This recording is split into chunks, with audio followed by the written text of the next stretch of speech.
XXXIV. Beowulf seeks the dragon, Beowulf's reminiscences. He planned requital for the folk leader's ruin in days thereafter, to Egil's the wretched becoming an enemy. Other's son then went with a war troop o'er the wide-stretching currents 5 with warriors and weapons. With woe journeys cold he after avenged him, the king's life he took. Beowulf has been preserved through many perils. So he came off uninjured from all of his battles, perilous fights, offspring of Ecthio from his deeds of daring, till that day most momentous 10, when he fate-driven fared to fight with the dragon. With 11 comrades, he seeks the dragon. With 11 companions, the prince of the Geatmen went lowering with fury to look at the fire drake. Inquiring he'd found how the feud had arisen, hate to his heroes. The highly famed gem vessel 15 was brought to his, keeping through the hand of Th, informer. A guide leads the way, but that in the throng was 13th of heroes, that caused the beginning of conflict so bitter, captive and wretched, must sad-mooded thenceward. Very reluctantly point out the place.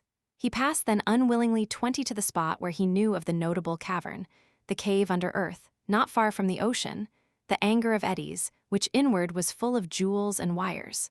A warden uncanny, warrior weaponed, wardered the treasure, 25 old under earth, no easy possession for any of earth folk access to get to. Then the battle-brave atheling sat on the naze edge, while the gold friend of Geatman gracious saluted his fireside companions. Woe was his spirit, 30 death-boding, wavering, weird very near him, who must seize the old hero, his sole treasure look for, dragging aloof his life from his body, not flesh-hidden long was the folk leader's spirit. Beowulf spake, Ecthio's son. Beowulf's retrospect. 35, I survived in my youth days many a conflict hours of onset, that all I remember. I was 7 winters old when the jewel prince took me, high lord of heroes, at the hands of my father.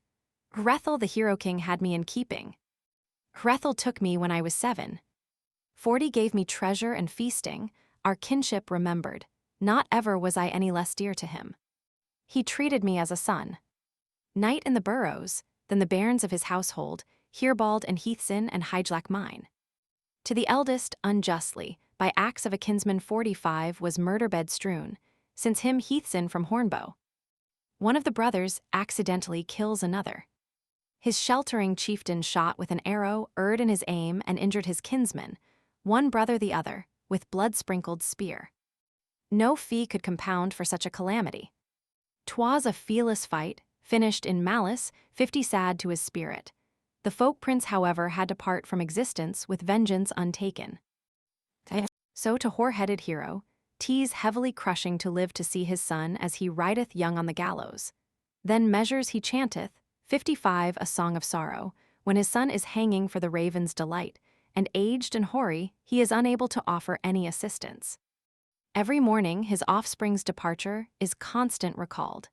He cares not to wait for 60 the birth of an heir in his burrow enclosures, since that one through death pain the deeds hath experienced. He heart-grieved beholds in the house of his son the wine-building wasted, the wind-lodging places reaved of their roaring. The riders are sleeping, 65 the nights in the grave. There's no sound of the harpwood, joy in the yards, as of yore were familiar. Gomlam Siorl, 2445, H. takes these words as referring to Hrethel, but the translator here departs from his editor by understanding the poet to refer to a hypothetical old man, introduced as an illustration of a father's sorrow. Hrethel had certainly never seen a son of his ride on the gallows to feed the crows. The passage beginning, Swabith Gaamorlik seems to be an effort to reach a full simile, as it is mournful for an old man, etc. So the defense of the wetters, 2463, bore heart sorrow, etc. The verses 2451 to 2463 1-2 would be parenthetical, the poet's feelings being so strong as to interrupt the simile. The punctuation of the 4th edition would be better a comma after galgan, 2447. The translation may be indicated as follows. Just as it is sad for an old man to see his son ride young on the gallows when he himself is uttering mournful measures, a sorrowful song, while his son hangs for a comfort to the raven, and he, old and infirm, cannot render him any kelp. He is constantly reminded, etc. 2451-2463, so the defense of the Weders, etc.